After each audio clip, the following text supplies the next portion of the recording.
बदली बदली कांग्रेस, बीजेपी की तैयारी भी तेज। 2023 से पहले टेस्टिंग, सियासत की सर्विसिंग। अगले साल विधानसभा चुनाव होना है। 2023 के चुनाव से पहले बीजेपी कांग्रेस दोनों ने अपनी तैयारियों की टेस्टिंग शुरू कर दी है। कांग्रेस भारत जोड़ो यात्रा के जरिए जनता का मन टटोल रही है, वहीं विधानसभा चुनाव के लिए ब्लूप्रिंट भी तैयार हो रहा है। भारत जोड़ो यात्रा को ऐतिहासिक बताते हुए कांग्रेस दावा कर रही है कि ये कांग्रेस 2024 की नई कांग्रेस है और पार्टी एकजुटता के साथ आगे बढ़ रही है, जिसका असर भी दिखेगा। लोगों का जो इम्प्रेशन था राहुल जी के बारे में, अब सही इम्प्रेशन, वो हमेशा ये थे। मैं तो उनसे शुरू से, उनसे बचपन से जानता हूं, वो हमेशा ये थे। वो एक आइडियलिस्टिक है, उनके लिए राजनीति नंबर 2 है। पहले है देश की सेवा करें। एक बात जरूर है कि भारत जोड़ो यात्रा से जो हमारे संगठन में नई जान आई है, एकता, अनुशासन, एकजुटता, नई उमंग दिखाई दे रही है। ये 2023 के चुनाव और विधानसभा के और 2024 के चुनाव लोकसभा के, उसमें मैं समझता हूँ कि जरूर फायदेमंद होगा। अगर कांग्रेस राहुल की यात्रा के जरिए अपनी तैयारियों को धार दे रही है, तो बीजेपी भी पीछे नहीं है। दिल्ली में बीजेपी की 5 और 6 दिसंबर को बड़ी बैठक होने जा रही है। बैठक में सभी प्रदेश अध्यक्ष और संगठन मंत्री शामिल होंगे, जहां 2023 के लिए दिल्ली से टिप्स तो मिलेंगे ही, साथ ही प्रदेश की जनता के बीच डबल इंजन के फॉर्मूले के फायदे जनता तक कैसे पहुंचाए जाए, इस पर भी चर्चा हो सकती है। क्योंकि आज के समय में अपनी बात को कहना, अपने विषयों को सकारात्मक नीचे ले जाने का प्रयास करना, गरीब कल्याण की योजनाओं से लेकर एक नई narrative positively Bharatiya Janata party जो सेट करने का काम, जो विकास एक सबसे बड़ा मुद्दा है। मध्य प्रदेश का माहौल अभी से चुनावी रंग में रंगता नजर आ रहा है। कांग्रेस अपनी रणनीति पर आगे बढ़ रही है, तो बीजेपी अपनी तैयारियों के जरिए 2023 का एजेंडा सेट करने में जुटी हुई है और इन तैयारियों के जरिए दोनों ही दल अपनी तैयारियों को परख भी रहे हैं। कुल मिलाकर एमपी के चुनावी दंगल से पहले सियासत की सर्विसिंग शुरू हो गई है। नमस्कार, मैं हूं शरद द्विवेदी और आज का हमारा मुद्दा है सियासत की सर्विसिंग। सर्विसिंग बड़ी ज़रूरी चीज़ है सर। आमतौर पर सर्विसिंग हम अपनी गाड़ी और इलेक्ट्रॉनिक उपकरण और तमाम चीज़ों के लिए, जो ख़ासतौर से उपकरणों के लिए, वाहन और उपकरणों के लिए हम सर्विसिंग का उपयोग करते हैं, लेकिन सर्विसिंग आपकी, हमारी भी बहुत ज़रूरी होती है और किसी संगठन की भी बहुत ज़रूरी है। और सर्विसिंग का मतलब ये है कि आप पहचानिए कि आपके भीतर कौन सी चीज़ें जो हैं वो अब गड़बड़ कर रही हैं, चाहे वो आपके भीतर का बुद्धि, कौशल, विवेक हो, उनमें क्या नई चीज़ें अपडेशन के साथ आनी चाहिए और किन चीज़ों को छोड़ा जाना चाहिए, इसकी समझ होनी चाहिए। और दोनों ही राजनीतिक दल, मध्य प्रदेश ही नहीं बल्कि राष्ट्रीय स्तर पर भी अगर हम देखें तो राहुल गांधी कन्याकुमारी से कश्मीर तक की यात्रा पर निकले हैं और जयराम रमेश जी, जो नेशनल मीडिया प्रमुख हैं कांग्रेस के इस समय, वो कह रहे हैं कि पूरे कांग्रेस के संगठन को इसने एक नई ऊर्जा से भर दिया है। भारतीय जनता पार्टी तो हमेशा ही चुनावी मोड पर रहने वाली पार्टी है और निरंतर संगठन और संगठनात्मक गतिविधियों का विस्तार भारतीय जनता पार्टी का लक्ष्य रहता है और वो अपनी बैठकों के साथ बराबर मोर्चा खोले हुए है।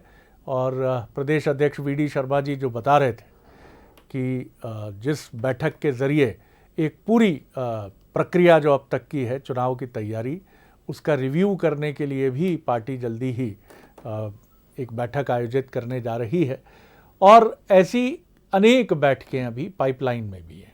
तो दोनों ही पार्टियां सर्विसिंग, ओवरहॉलिंग, ताज़ा दम करना, अपने को चुनाव के लिए तैयार करने की इस जंग में कूद पड़ी हैं और निश्चित तौर पर इससे लोकतंत्र के इस चुनाव रूपी अभियान का रंग और गहरा होगा और ज़्यादा दिलचस्प होगा। आज इसी पर हम बात करेंगे, लेकिन पहले वो 3 सवाल जिनके इर्द गिर्द ये बातचीत केंद्रित होगी।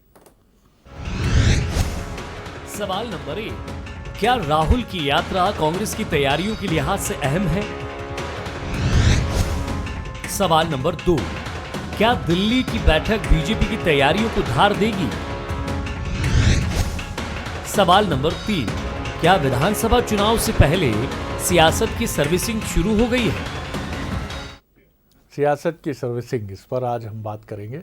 जो मेहमान हमारे साथ हैं उनसे मिल लीजिए। मेरे साथ भोपाल स्टूडियो में हैं अब्बास हफीज़ साहब, उपाध्यक्ष हैं कांग्रेस के मीडिया विभाग के, सक्रिय युवा, सहज सरल राजनेता हैं और उनके अभिन्न मित्र हैं जो ग्वालियर से हमारे साथ हैं। बहुत स्वागत उनका भी, आशीष अग्रवाल जी का अब्बास हफीज़ साहब के साथ। वो भी तुर्की ब तुर्की उसी मिजाज के राजनेता हैं जिस थॉट ऑफ स्कूल से, थॉट ऑफ स्कूल शब्द तो नहीं ठीक होगा क्योंकि थॉट ऑफ स्कूल तो अलग अलग हैं, लेकिन हाँ थॉट ऑफ आइडियोलॉजी जो है, शैली की अगर आप बात कर लें, आइडियोलॉजी भी शब्द ठीक नहीं होगा, शैली की अगर बात कर लें तो दोनों शालीनता के पक्षधर हैं और शांतिपूर्वक अपनी बात तर्कों की धार के साथ रखने के हामी हैं। जय नागड़ा जी हैं, बहुत ही सीजन जर्नलिस्ट हैं और पत्रकारिता के मूल स्वरूप को सुरक्षित रख के आगे बढ़ने की जद्दोजहद में वो निरंतर रहे हैं और आज भी उसी क्रम में आगे बढ़ रहे हैं। बहुत स्वागत जय जी आपका। जय जी, मुझे बताइए कि सियासत की सर्विसिंग शुरू हो गई है। दिल्ली में बीजेपी बैठक करेगी, वहाँ तमाम मुद्दे रहेंगे। चुनाव बहुत अहम है क्योंकि ये जो 3 राज्य हैं, मध्य प्रदेश, छत्तीसगढ़ और राजस्थान, ये बीजेपी के लिए इसलिए महत्वपूर्ण है कि यहाँ कांग्रेस का भी एक बड़ा स्ट्रॉन्ग होल्ड है और बीजेपी चाहती है कि 2023 के चुनाव में वो यहाँ कांग्रेस को झटका दे और कांग्रेस चाहती है कि वो कम से कम इन 3 राज्यों में तो अपनी इस पकड़ को लूज़ ना करे, बल्कि यहाँ अपनी सरकारें बनाने के लिए कोई कोर कसर न छोड़े। तो लिहाजा बहुत इम्पॉर्टेंट है। राहुल गांधी जी भी काफ़ी समय दे रहे हैं इस समय मध्य प्रदेश को और बीजेपी भी उसको ध्यान में रखकर अपनी तैयारियों में जुटी है। कैसे देखते हैं आप सियासत की सर्विसिंग को? शरद जी, आप बिल्कुल ठीक कह रहे हैं कि दोनों पार्टियां जिस तरह से लग गई हैं, तो लग रहा है कि चुनाव बहुत करीब आ गया है और बहुत गंभीरता से। और जो पिछले चुनाव में जो बीजेपी कहीं ओवर कॉन्फिडेंस में थी, वो शायद इससे बाहर आकर के अब उस चुनौती को महसूस कर रही है और खास तौर पर राहुल जी की उसको उन्होंने कम नहीं आंका। कहीं ना कहीं जिस तरह से मैं खंडवा की बात करूं, राहुल जी टंटिया भील की समाधि पर पहुंचते हैं और उनके स्मारक पर के उसके ठीक एक दिन पहले कहीं शिवराज जी आते हैं। तो कहीं ना कहीं जो जिस तरह से बिल्कुल कश्मकश की स्थिति है, दोनों कोई मोर्चा छोड़ना नहीं चाहते, तो मुझे लगता है कि दोनों बहुत गंभीरता से चुनाव में अभी से तैयारियों में लग गए हैं। रहा सवाल राहुल जी की यात्रा का, निश्चित रूप से एक जो मैंने महसूस किया कि बहुत स्वतः स्फूर्त वहां पर लोग जुड़े हैं, लोगों को उद्वेलित तो किया है। इससे कोई इनकार नहीं कर सकता है कि राहुल की यात्रा प्रभाव अपना छोड़ रही है। लेकिन बड़ा फर्क जो मैं देख रहा हूं कि राहुल जी में तो फर्क दिखता है, उन्होंने अपने अंदर चेंज लाया है, लेकिन क्या ये संगठन के अंदर परिवर्तन आएगा? संगठन की गुटबाजी कहीं दूर होगी या वो पार्टी ने यदि ये सोच लिया कि एक व्यक्ति के भरोसे वो पूरा चुनाव जिता देंगे, तो मुझे लगता है कि कांग्रेस को अपने संगठनात्मक ढांचे को दुरुस्त करना पड़ेगा। ये यात्रा ने जो माहौल बनाया है उसको क्या वो सस्टेन कर पाते हैं, चुनाव तक बना पाते हैं? और इससे महत्वपूर्ण है कि चुनाव में टिकटों का जो विवाद होता है, जो गुटी राजनीति उभरती है, क्या इससे उभर पाएगी? तो जो उदारता राहुल जी में दिखती है, क्या कांग्रेस के बाकी के नेताओं में वो उदारता आएगी? रहा शिवराज जी का, तो शिवराज जी जिस तरह से इस पूरे उसको लगे हैं, तो मुझे लगता है कि वो भी ये मान के चले हैं कि अगला मुख्यमंत्री के रूप में वही प्रोजेक्ट है और अकेले अभी जिस तरह से वो अपना दमखम दिखा रहे हैं, सब जगह दौड़ भाग कर रहे हैं, तो चुनाव को लेकर गंभीरता तो निश्चित रूप से दिख रही है, तैयारियां भी दिख रही है। बिल्कुल जय जी, आपने बड़ा महत्वपूर्ण सवाल खड़ा किया जिस पर एक दिन पहले भी हमने बात की, क्योंकि चाहे जवाहरलाल नेहरू जी की बात करें या उनके जो बाद में प्रधानमंत्री हुए इंदिरा जी तक आप चले आइए, लाल बहादुर शास्त्री जी से लेकर इंदिरा जी तक आप आइए, तो आप पाएंगे कि उस समय कमोबेश कांग्रेस संगठन और कांग्रेस की राज्यों में स्थिति बड़ी स्ट्रांग होती थी। तो एक ताकतवर लीडर को बहुत सपोर्ट मिलता था संगठन से, जैसा बीजेपी में नरेंद्र मोदी जी को सपोर्ट मिला 2014 में, क्योंकि बीजेपी एक कार्डर बेस्ड पार्टी है और उसने बहुत रणनीति तरीके से अपनी तैयारी की। लेकिन राहुल गांधी अगर बदल रहे हैं, खुद को बदल रहे हैं, लेकिन कांग्रेस का संगठन भी क्या उस गति से चल रहा है, ये बड़ा सवाल होगा। अब्बास हफीज़ साहब, इसका जवाब भी मैं चाहूँगा और दोनों ही पार्टियां चुनाव के पहले अपनी सर्विसिंग अपने को मजबूत करने में तो जुट गई हैं। इस पर भी एक छोटी टिप्पणी आपकी। देखिए, भारत जोड़ो यात्रा शरद जी देश को जोड़ने की यात्रा है। इसका उद्देश्य राजनीति नहीं है। अब राजनीतिक फायदा लाभ इसका जो होना है वो आने वाले समय में पता चलेगा, लेकिन लोगों को जोड़ना, एक संदेश देना। और जब यात्रा में आप देखेंगे तो हर तरफ से लोग आते हैं, उसमें जुड़ते हैं और एक वो समझ पाते हैं कि इसका मकसद क्या है, इसका उद्देश्य क्या है, कि हम क्यों अलग अलग हो गए हैं, हम क्यों इस देश के अंदर एक इनविजिबल विभाजन की तरफ चले गए हैं कि ये इलाका अलग है, ये इलाका अलग है, हम अलग अलग हैं। इस चीज़ को ख़त्म करना और इस देश को एकजुट रख के आगे बढ़ाने का काम करने के लिए जो भी संघर्ष करेगा, जो भी मेहनत करेगा, उसे फ़ायदा जो होना होगा होगा, लेकिन उद्देश्य जो है वो ये है। अब कांग्रेस पार्टी के संगठन की बात अगर की जाए, कांग्रेस पार्टी का मध्य प्रदेश में संगठन वो कमलनाथ जी के पीछे लामबंद है। हम एक मत होके एक साथ एक प्लेटफॉर्म पे खड़े हुए हैं। जैसे राहुल गांधी जी की यात्रा के दौरान भी देखा गया, हमारा पूरा नेतृत्व जो था वो वहाँ पर है और वो सब साथ चल रहे हैं और उसमें जो एक संदेश है वो स्पष्ट है कि हम एक हैं, लेकिन जो गुटबाजी है वो दूसरा दल में है, जहाँ पर बार बार इस तरह के विवाद अब देखने को मिलते हैं। कभी कोई 75 साल का अपना सेलिब्रेशन शुरू करते हैं जिसको लेकर राजनीतिक गलियारों में तेज़ी के साथ बातचीत होने लगती है। तो हमारी मेहनत बहुत अच्छी चल रही है, हर वर्ग के साथ हमारा काम संवाद चल रहा है और जहाँ जहाँ हम जो काम करते हैं वो पीछे पीछे शिवराज जी और पूरी भारतीय जनता पार्टी करने को मजबूर हो जाती है। और जय नागड़ा जी ने भी जो बात की तरफ इशारा किया, तो आज की तारीख के अंदर ये कि दिशाहीन लोग हो गए हैं और इनके पास कोई दिशा नहीं है, तो हमारे ही साथ चल रहा है। तो हम तो इनको भी न्योता दे चुके हैं कि भारत जोड़ो यात्रा में भी चलिए आगे, तो देश जुड़ेगा। और जो हाल चुनाव से पहले जब टिकट वितरण की बात जय नागड़ा जी ने करी, वो जो होनी है वो कांग्रेस पार्टी में इस बार कहीं नहीं होगी, वो भारतीय जनता पार्टी में है। जयभान सिंह पवैया जी का टिकट कटेगा या प्रद्युम्न सिंह तोमर जी का टिकट करेगा, मनोज चौधरी जी का टिकट कटेगा या दीपक जोशी जी का टिकट कटेगा, ये बड़े बड़े सवाल हैं। क्या फिर से मलैया जी के परिवार को बाहर कर दिया जाएगा, राहुल लोधी जी को ही लाया जाएगा, अजय वैष्णोई जी क्यों नाराज हैं, ये तमाम चीज़ें जो हैं वो भाजपा को सता रही हैं। तो ये इनके लिए है और इनके आंतरिक मामला। इतनी बात कहूंगा कि जब सरकार में गुटबाजी शुरू हो जाती है तो उसका असर जो है, दुष्परिणाम सीधे जनता के ऊपर पड़ता है उसका। इतनी गहरी आंतरिक बातें कह के ये कह जाना भी क्या कमाल चीज़ है कि ये इनका आंतरिक मसला है। कमाल है सर, बहुत खूब। और इतने आंतरिक मसलों में इतनी गहरी घुसपैठ रखने की कोशिश करना। आशीष जी, ये एलिगेशन कांग्रेस इधर बढ़ चढ़ कर लगा रही है भारतीय जनता पार्टी पर कि हम तो एकजुट हैं, आप अपना गिरेबान संभालिए, ज़रा आप अपने भीतर झांक कर देखिए आपके यहाँ क्या क्या चल रहा है। क्या कांग्रेस जो बीते 6 महीने से 7-8 महीने से हम देख रहे हैं कि कोई ऐसा स्वर तो नहीं आया है कि जिसको लेकर आप भी कहें कि ये देखिए ये नेता कौन सा राग छोड़ रहे हैं। इस पर एक तो अपना जवाब दीजिए और बाकी बीजेपी चुनावी मोड पर तो हमेशा रहती ही है। जी आशीष जी।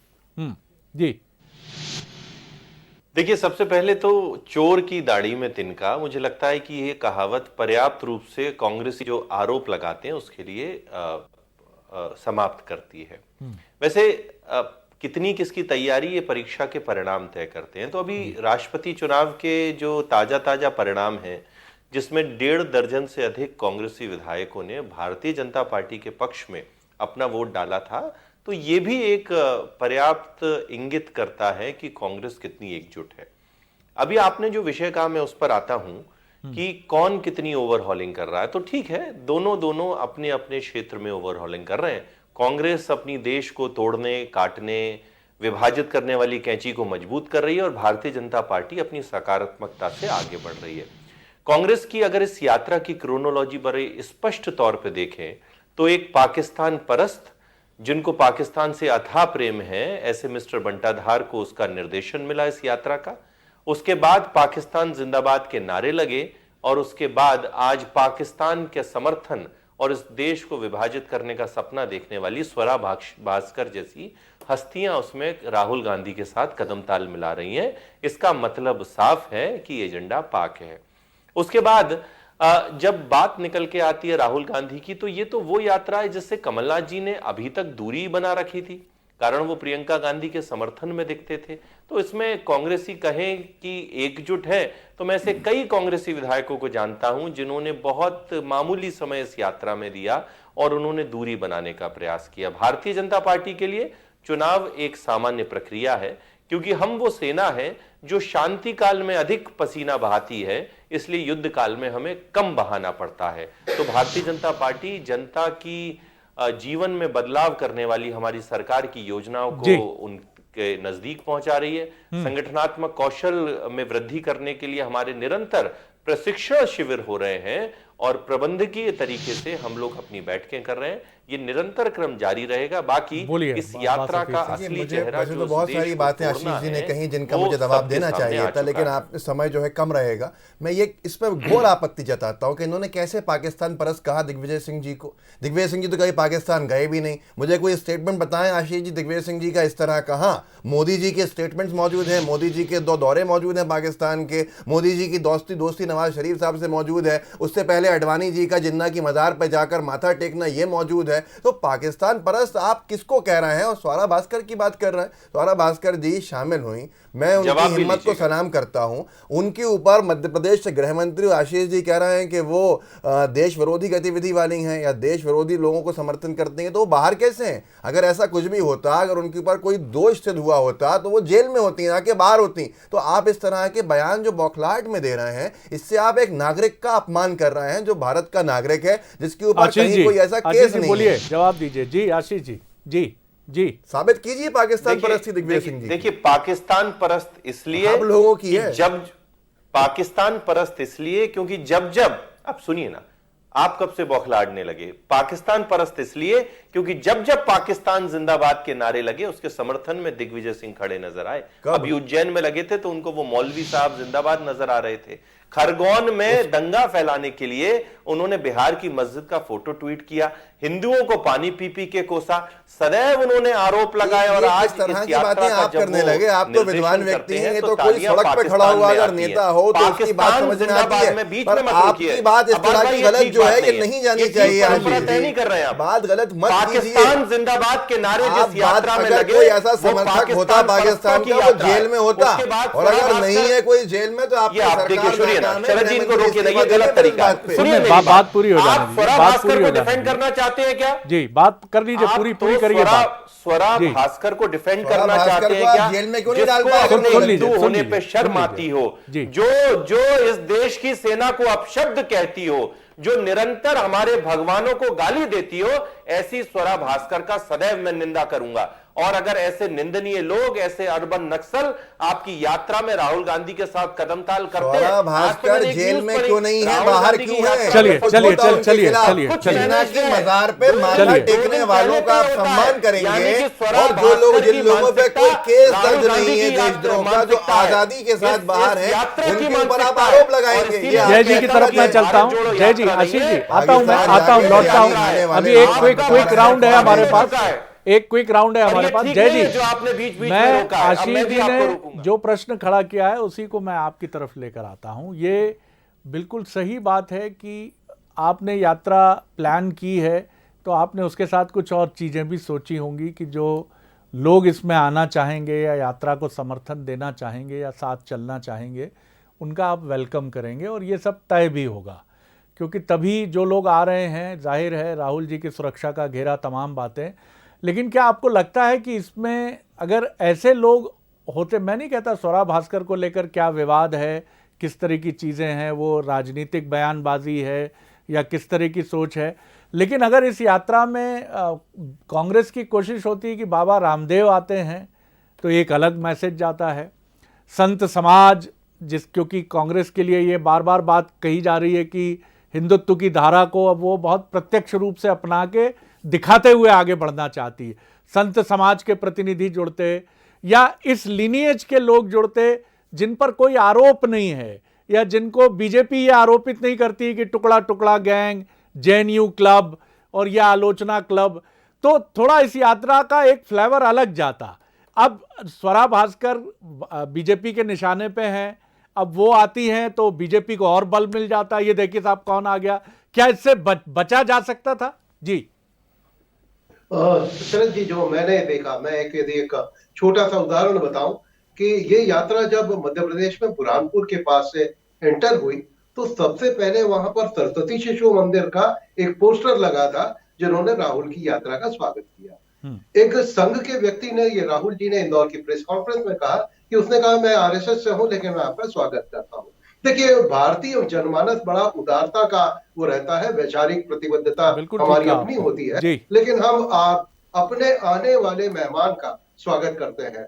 मैंने जब मुरली मनोहर जोशी जी की एकता यात्रा निकली थी, तब मैंने बहुत कट्टर कांग्रेसियों को भी उनका स्वागत करते देखा, उमा जी का। तो हम बहुत ज्यादा उतने संकुचित दायरे से चीजों को नहीं देखते। और जब दिग्विजय सिंह जी ने नर्मदा परिक्रमा यात्रा की थी, मैंने कई भाजपा के नेताओं को उनका स्वागत करते देखा। और बड़ी बात यह है कि दिग्विजय सिंह जी ने ये कहा कि जब वो गुजरात में प्रवेश किया तो अमित शाह जी ने निर्देश दिए कि दिग्विजय सिंह जी को कोई कष्ट नहीं होना चाहिए यात्रा के दौरान, और वहां जो फॉरेस्ट ऑफिशियल्स थे उनसे ये कहा गया था कि कोई दिक्कत ना हो उनको।